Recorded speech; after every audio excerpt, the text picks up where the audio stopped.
Bom dia a todos. Vamos fazer mais um react, dessa vez em cima de um vídeo do De Leon, né?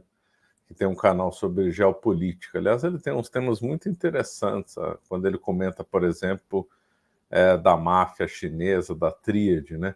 Inclusive, nós já convidamos o De Leon para o podcast. Vamos esperar que ele possa um dia vir a São Paulo para a gente poder conversar. Vai ser uma conversa muito boa.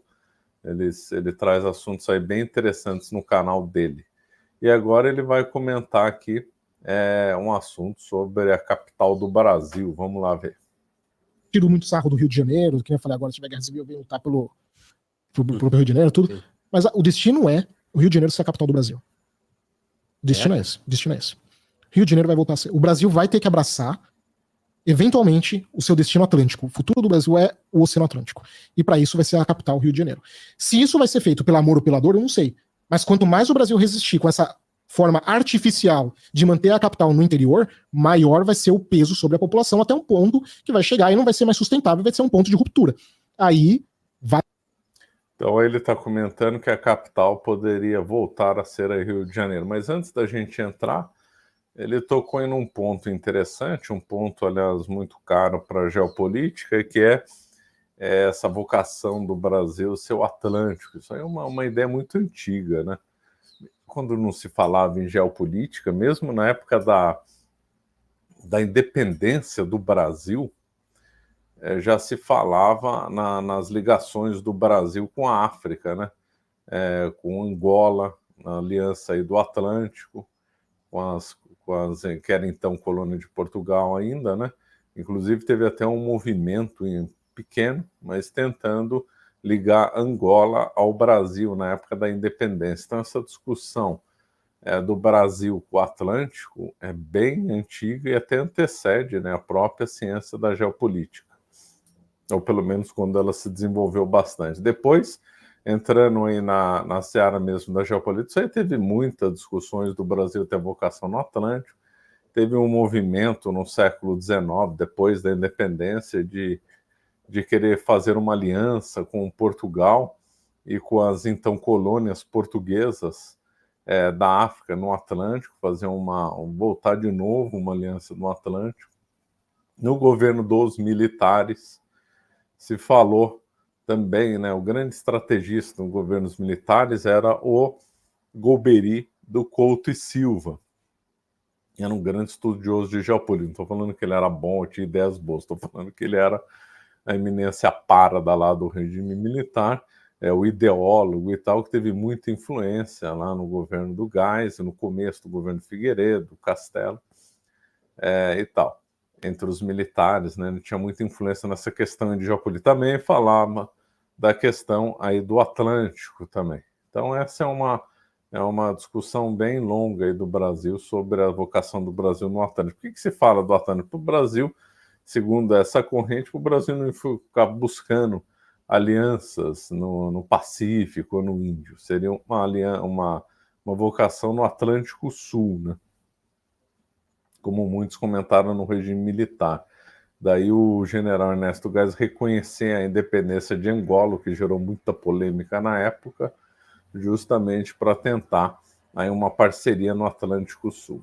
Aí voltar de novo para a parte orgânica. Qual que é a parte orgânica? É o eixo São Paulo, Rio de Janeiro e Belo Horizonte, esse triângulo, né? Com capital empresarial, industrial, comercial sendo São Paulo e Rio de Janeiro sendo a capital simbólica, que é o Rio de Janeiro. Isso vai por quê? Porque também o Brasil vai ter que focar na sua marinha para poder manter também a sua parte comercial e tudo mais. É a inevitabilidade da geopolítica, tá? Que nem a gente pega a Alemanha. Era inevitável que a Alemanha ia ser o centro coração europeu, tá? A Alemanha foi destruída na Primeira Guerra, não importou, ela voltou a ser forte, ela foi destruída na Segunda Guerra e dividida, não importou, ela voltou a ser forte e hoje em dia está nesse processo. Ela, inevitavelmente, aquela região onde fica a Alemanha, talvez tenha até outro nome, com outro país, outro rótulo, mas aquela região vai ser o coração europeu, não tem o que fazer. Ou então, as Coreias, inevitavelmente, por mais que tenha diferença entre o sul e o norte, as Coreias vão se unificar. Talvez demore, talvez seja doloroso, mas vão unificar. E o Brasil, diante dessas forças inevitáveis, a grande força inevitável é o destino atlântico do Brasil. E isso vai puxar a capital de volta para o Rio de Janeiro. E com o apoio de São Paulo ainda, pode ter certeza. Pô, hoje parece inimaginável. Em relação à Alemanha, né, onde está hoje a Alemanha, que era o antigo império Império Sacro-Romano-Germânico, né, que era o coração justamente da Europa, e depois a Alemanha sucedeu. E, aliás, é interessante até, né, no tempo da Prússia, aliás, do tempo da unificação alemã, escolher Berlim como sendo a capital. Ou melhor, Berlim é que surgiu como a capital da Alemanha.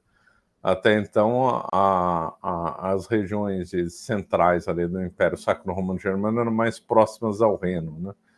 Mas aí depois se escolheu, achou por bem Berlim, o que daria uma posição projetando lá a influência alemã para a Europa Oriental também, né?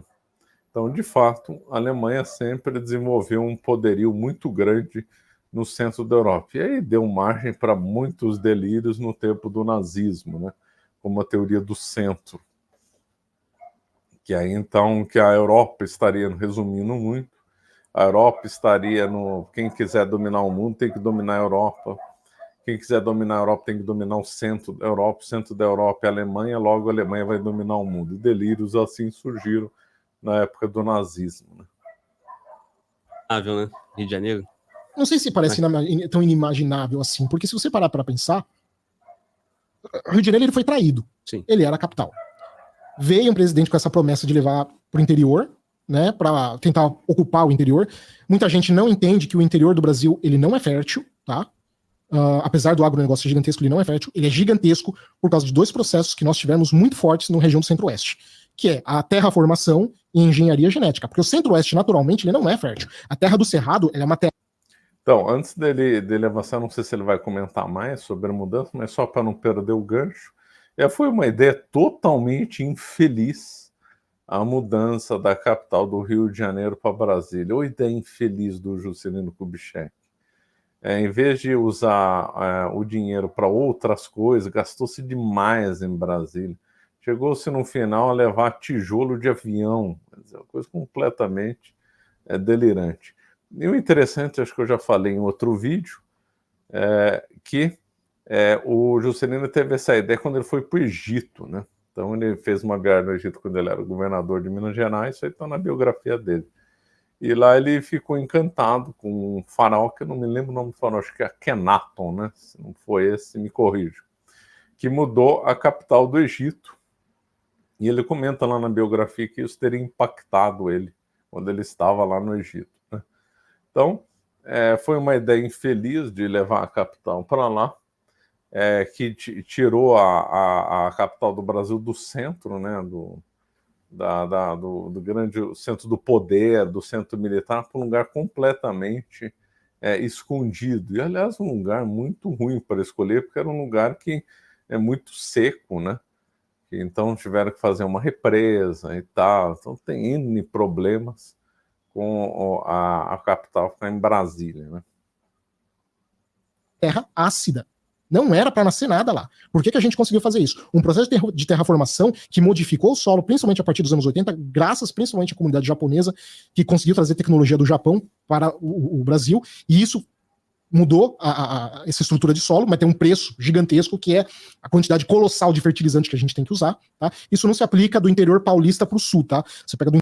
Então, todos esses detalhes eu não entendo, essas coisas ligadas a agronomia não entendo, mas será que a Embrapa também não tem eu acho que ele deveria acreditar alguma coisa em Embrapa também. A Embrapa fez um trabalho excepcional no Brasil em várias linhas, não só nessa, né, de produzir novas frutas, explorar novos territórios, fazer adaptações de cultivo em lugares que não eram aptos antes, né? Acho que ele faltou citar a Embrapa.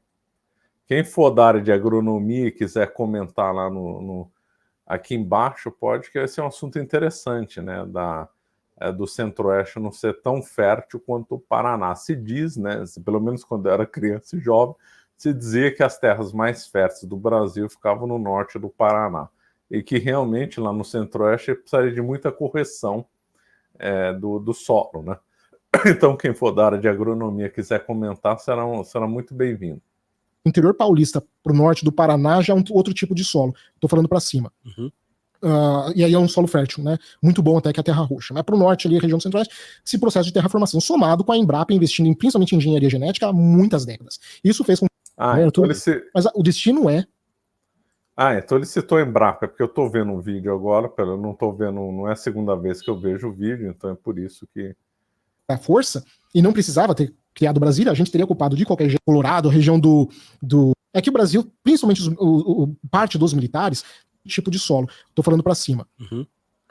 E aí é um solo fértil, né? Muito bom até que a terra roxa. Mas para o norte, ali, a região do centro-oeste, esse processo de terraformação, somado com a Embrapa investindo principalmente em engenharia genética há muitas décadas. Isso fez com que os grãos, principalmente de soja, fossem capazes de nascer naquele tipo de terra que seria impossível em outro período da história.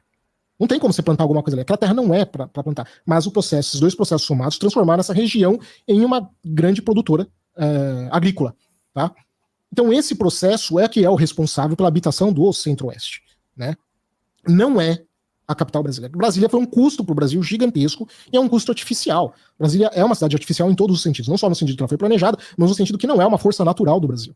O foco do Brasil não é. É que o Brasil, principalmente parte dos militares, tem uma obsessão bastante estúpida de que tem que ocupar o interior vazio, porque o interior vazio é vulnerabilidade. Isso é cabeça de país pequeno. País potência não vê parte vazia como vulnerabilidade. Parte vazia, a China não enxerga o Tibete ou Xinjiang como parte vulnerável. Os Estados Unidos não veem a região do centro-oeste, a região ali do Colorado, a região do oh, meu Deus, o Novo México é extremamente vazio. Eles não enxergam essa região como vulnerável. Essas regiões de pouca população, elas não são vulneráveis. Elas são vistas, na verdade, como onde você coloca as instalações estratégicos-militares, como, por exemplo, área de teste para bomba atômica, usina nuclear, mísseis nucleares, campo de teste de armas novas que você não quer que as outras pessoas venham, porque está longe da população. Enfim, são áreas que você consegue aproveitar, que você justamente aproveita porque estão longe da onde está a população. Não são vulnerabilidades. Mas o Brasil criou essa cultura, principalmente a partir do século XIX. Não tem fundamento. Então, essa obsessão estúpida de ter que ocupar o interior à força, e não precisava ter criado Brasília, a gente teria ocupado de qualquer jeito, graças ao agronegócio, e a demanda teria puxado, mesmo sem Brasília. Talvez demorasse. Concordo totalmente, né? Brasília é um delírio, conforme eu já comentei, e também teria ocupado naturalmente. Inclusive, outras cidades próximas de Brasília já existiam antes, quer dizer, não foi Brasília que iniciou a ocupação do centro-oeste, não foi Brasília. Isso aí já estava em andamento, a ocupação do centro-oeste. Lembrando que, agora me lembrei de um dado, lembrando que, embora quem tenha mudado a capital foi o Juscelino Kubitschek, já tinha uma ideia de se mudar a capital no tempo da República, né?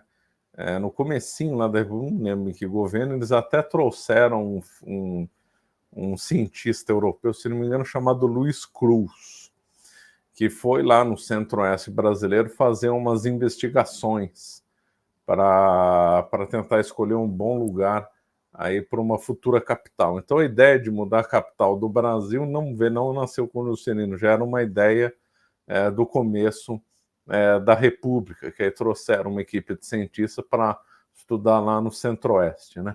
Mas realmente, essa ideia que Brasília abriu o centro-oeste do Brasil é mentirosa. Ele já estava em andamento. Várias cidades já tinham sido fundadas antes de Brasília, obviamente, né? Quem abriu o centro-oeste foram os bandeirantes. Então, essa ideia de que Brasília que foi necessária para a ocupação do centro-oeste simplesmente delirante. Eu já ouvi essa história por aí, mas é delirante. O centro-oeste ia ter o caminho que teve naturalmente, sem jogar todo esse dinheiro fora na construção de Brasília, né? Mas teria acontecido de qualquer jeito. Vai mostrar com que Brasília não é sustentável. Conforme o agro for tendo essa dificuldade de manter essa capacidade comercial global, Brasília vai se tornar cada vez mais um peso insustentável. Se as lideranças na época falarem que não dá para manter Brasília, o que eu duvido, ou se elas vão simplesmente ter que lidar com a realidade, são coisas diferentes. Mas enquanto o Brasil manter forças artificiais na sua estrutura geopolítica, o país vai ficar insustentável. Até uma hora que vai ter um ponto de ruptura. Se você me pergunta que ponto de ruptura vai ser esse, eu não sei dizer. Mas não é sustentável do jeito que está hoje essa estrutura de Estado que a gente tem. O destino do Brasil é o Oceano Atlântico, e Brasília e o Rio de Janeiro vai ser a capital. Isso vai voltar, principalmente com o apoio de São Paulo. Os paulistas, ironicamente, vão ajudar os cariocas a ser, eventualmente, a capital do Brasil. Então, ele está dizendo então que a capital vai mudar, e pessoalmente eu discordo dele, concordei com tudo que ele falou agora, boa análise, Mas nesse ponto eu acho que não, eu acho que é muito improvável que a capital volte a ser o Rio de Janeiro, né? Eu acho que não faria muito sentido. Por quê? Porque já está a burocracia lá, haveria um movimento contrário dizendo que seria mais gastos, voltar para o Rio de Janeiro, etc. E eu acho que não dá, tem inércia da capital, já está lá, as instalações já estão lá, os prédios públicos estão lá, a capital, o Rio de Janeiro, os prédios antigos que abrigavam o governo federal, já ou alguns foram demolidos, ou outros já têm outra destinação. Então, seriam que se construir novos prédios no Rio de Janeiro, ou comprar novos prédios, ou ainda desapropriar regiões para se instalar o enorme aparato burocrático que se desenvolveu em Brasília. Então, eu acho que pelo gigantismo da burocracia brasileira, eu acho que não tem como a capital sair mais de Brasília. Por exemplo, se Brasília fosse menorzinha, com uma burocracia menor, com estadistas lá, gente que pensasse realmente no futuro, aí pode ser que a capital, não, essa ideia aqui de Brasília está errada, vamos voltar para o Rio de Janeiro. Pode ser. Mas sem gente, no Brasil os políticos não têm visão nenhuma, o aparato burocrático é gigantesco, o Brasil está viciado em burocracia, uma quantidade enorme de prédios necessários para sustentar a burocracia, e então fica inviável mudar para o Rio de Janeiro. Você pensou construir novos prédios, desapropriar, sair tão caro que ficaria uma coisa inviável. Então, realmente, eu não acredito nessa visão, não. Quando ele fala que os paulistas gostariam que a capital mudasse, de fato, né? No tempo da República Velha, quando São Paulo se projetava aí na liderança política, né, junto com Minas Gerais, né, realmente era interessante para São Paulo ter a capital mais próximo do que longe, né, parece claro. E sendo São Paulo uma potência econômica, seria mais interessante mesmo uma capital mais próxima. Mas por causa desse aparato burocrático, sinceramente, eu acho que isso não vai se operar, não. O que não é estranho, porque se você olhar historicamente, quando o Rio de Janeiro foi invadido pelos franceses, foram os bandeirantes paulistas que vieram libertar o Rio de Janeiro da presença francesa, né?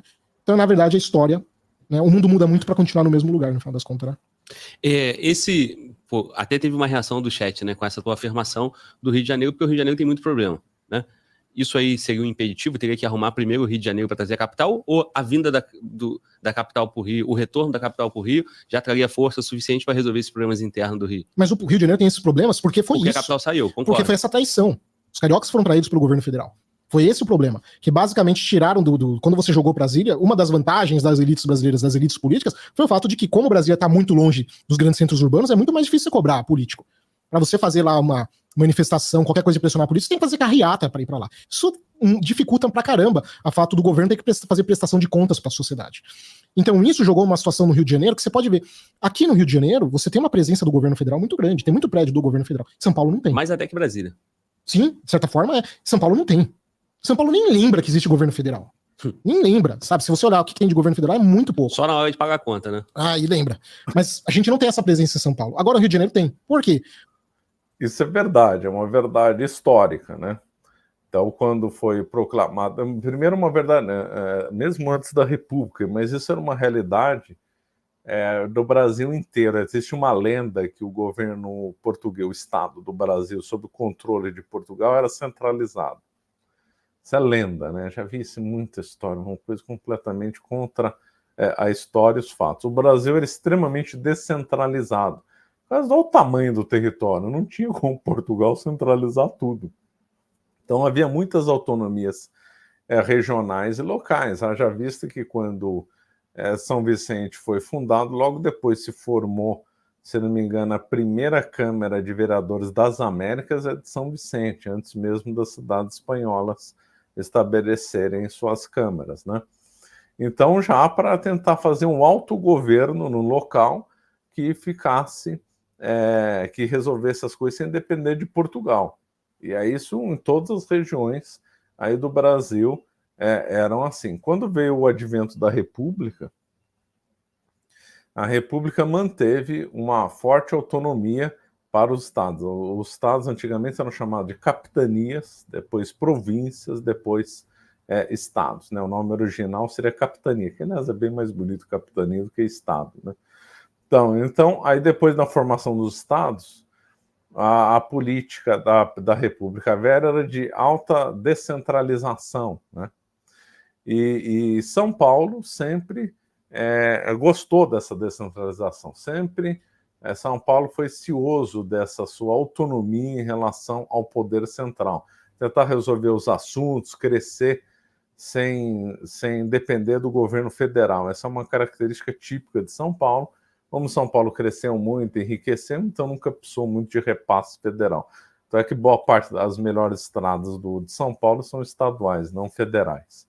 Então isso aí é verdade, né? Existe essa cultura aí de independência aqui em São Paulo, que infelizmente se perdeu ao longo do tempo. Desde 1930, que foi o golpe, colocou a República Velha até hoje, a tendência do Estado brasileiro é centralizar. Aliás, todo lugar do mundo, Estados Unidos também, né?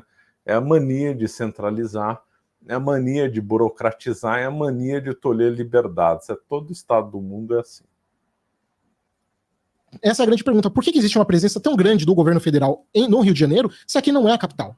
Não deveria. Porque ficou aqui ainda. Ficou, mas ao mesmo tempo fica parecendo aquela ex que fica ligando pro marido enchendo o saco pedindo pensão.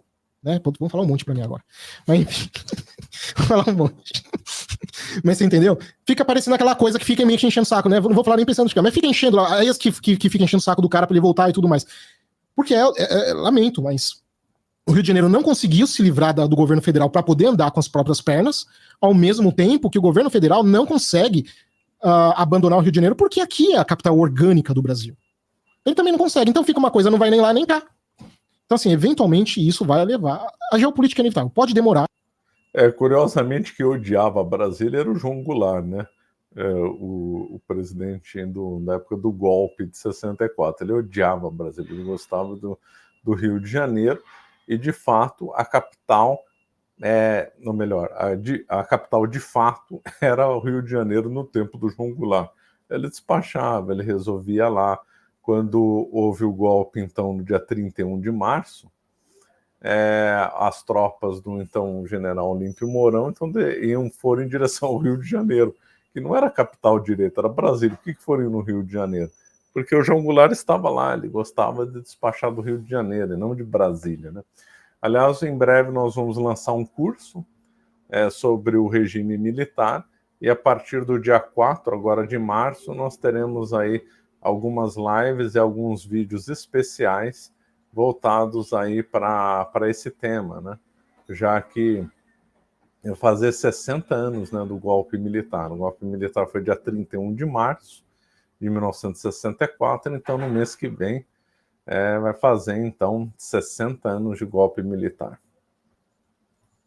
Quanto mais demora, o juro, cada vez maior os juros. Eu recebi um convidado que ele defende a tese de uma segunda capital. E aí manteria Brasília e Rio de Janeiro. Uhum. Não existe segunda capital. Capital é Rio de Janeiro. Aí ele citou, inclusive, os Estados Unidos, que tem... seriam duas capitais, né? Assim, quais? Washington.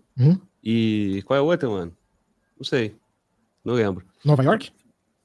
Não, Nova York seria equivalente ao quê? São Paulo. São Paulo, seria né? equivalente a São Paulo. Eu trouxe isso pra conversa, mas não lembro. Na ideia é que, assim, seria isso eu acho que não me parece correto, não. Capital é Washington, né?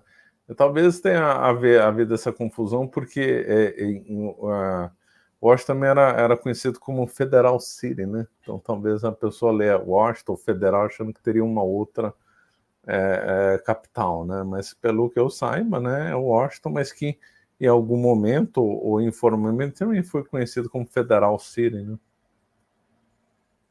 Tal, né?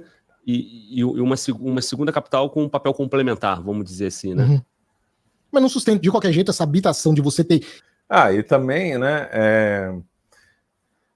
há outros países que têm mais de uma capital, que tem o Congresso em um lugar, e a sede do Executivo em um lugar, a sede do Legislativo em outro, até mesmo a sede do Judiciário em outro, como é a África do Sul. Então, a África do Sul, por uma razão histórica de unificação do país, são 3 capitais. Uma é o centro administrativo, outro é o legislativo e outro é o judiciário. Então, se não me engano, a Bolívia também é assim, né? La Paz, tem Sucre, mas aí começa a ter, a burocracia começa a aumentar. Essa ideia de 2 capitais não me parece boa, principalmente tratando de Brasil, né? Aí aumenta a burocracia ainda, né? Ou é uma ou é outra. Que necessariamente jogar recurso federal para sustentar a capital Brasília não existe, não vai ser. Não tem sentido você tirar todo esse dinheiro do litoral, não vou nem falar dinheiro, mas tirar esses recursos do litoral em forma de imposto, jogar para Brasília para depois redistribuir. Porque nesse meio do caminho você tem muita diga de passagem, de muito desvio até. Não tem sentido. Deixa as coisas seguirem a sua, como posso falar, a sua tendência natural, que ela vai seguir. Eventualmente isso vai acontecer. De novo, talvez não seja rápido, talvez não seja na boa intenção, talvez não seja no amor, mas isso vai vir. Talvez não seja nem mesmo como um país que a gente conheça como o Brasil, porque não tem como prever o futuro, mas não vai dar para sustentar essa situação. O Brasil está chegando a um ponto de ruptura. E essa crise demográfica só vai acelerar esse processo. Porque é questão de tempo para você começar a ter uma deterioração também da infraestrutura. A gente não cria infraestrutura praticamente desde os anos 80. Ah, mas o Lula investiu tanto na época... Mentira. Fez muito pouco. Muito pouco. O grosso da nossa infraestrutura foi governo militar. Gastou muito, né? Não necessariamente... Mas foi o pouco que tem. Assim, o pouco que a gente tem, ainda por cima, esse pouco foi no governo militar. Foi pouco, mas é o que tem. Se 90%, tô chutando o número antes que alguém fala fonte, não tem fonte, tô chutando mesmo. Mas o grosso da nossa infraestrutura foi no governo militar. A maior parte do que a gente gastou de recurso em infraestrutura de gestão é a manutenção da infraestrutura já existente. Porque isso deteriora, você tem um custo também gigantesco para você manter, não é fácil. Mas ampliação de infraestrutura, a gente teve muito pouco. O governo Bolsonaro, por exemplo, foi o governo que menos investiu em infraestrutura, que criou o mito que ele foi o cara que mais investiu. Mentira também. Então, assim, tanto o Bolsonaro como o Lula investiram muito pouco em infraestrutura, tanto o PT como... Bom, eu não tenho os dados, né, de porcentagem de infraestrutura e nem em volume, mas o que a gente sabe é que a infraestrutura no Brasil é terrível, né? Sempre se investiu muito pouco aqui. O Brasil sempre tem travado do ponto de vista de logística. Nem é todo governante mente, falando que fez ou vai fazer, né, depois vai ver tudo mentira. Como o Bolsonaro. O Bolsonaro até menos ainda. Muito pouco em termos de infraestrutura. Tá? Agora, tem um custo dessa manutenção. Como que você vai fazer essa manutenção com uma população cada vez mais envelhecida? A conta não bate. Tá? E tem gente que nesse sentido vira para mim e fala, mas a inteligência artificial, vem aí, a robotização. Esse pessoal acha que a gente tá em Singapura. A gente tá na Coreia do Sul, eles acham que aqui é tudo automatizado. Meu filho, se você fazer entrega por drone aqui, nos Estados Unidos tentaram entrega por drone e roubaram os drones. Você imagina no Brasil. Você entendeu? Não vai vingar. Não, entrega por drone no Brasil, esquece. Não vai dar certo. Ele tem razão. Isso aí já era. A gente não tem esse processo tecnológico que eles têm lá. E mesmo que a gente não fosse acontecer esses problemas, a gente teria que produzir os drones, porque os drones deles que eles estão usando lá são produzidos por eles. A gente não produz drone. Sim. Teríamos que importar. Como que a gente vai importar com uma população cada vez mais envelhecida?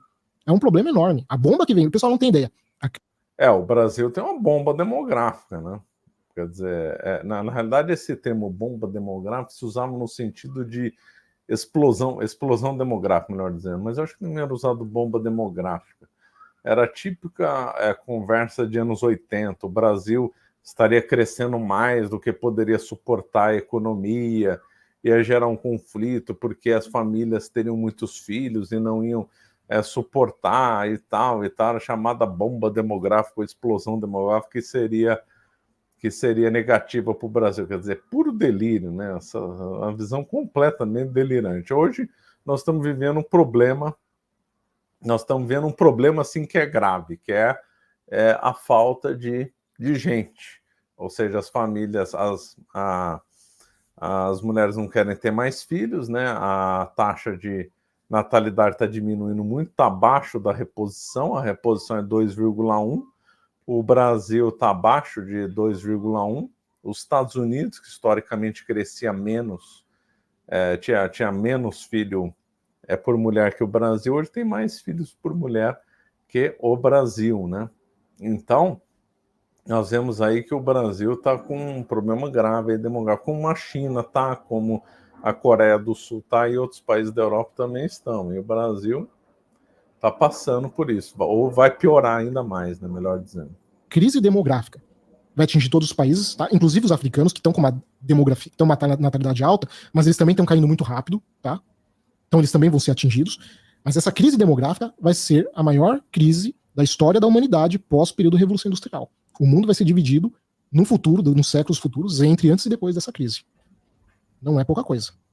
Então, muito interessante a discussão aí sobre Brasília e Rio de Janeiro. Eu só não concordo que a capital vai voltar ao Rio de Janeiro. Aí eu acho que aí já não tem mais espaço para isso aí. De toda forma, eu gostaria muito de conversar aí com o De Leon sobre geopolítica, sobre China e até mesmo essa questão de solo, ocupação do Centro-Oeste. Pareceu bem interessante. Bom, vamos ficando por aqui. Obrigado.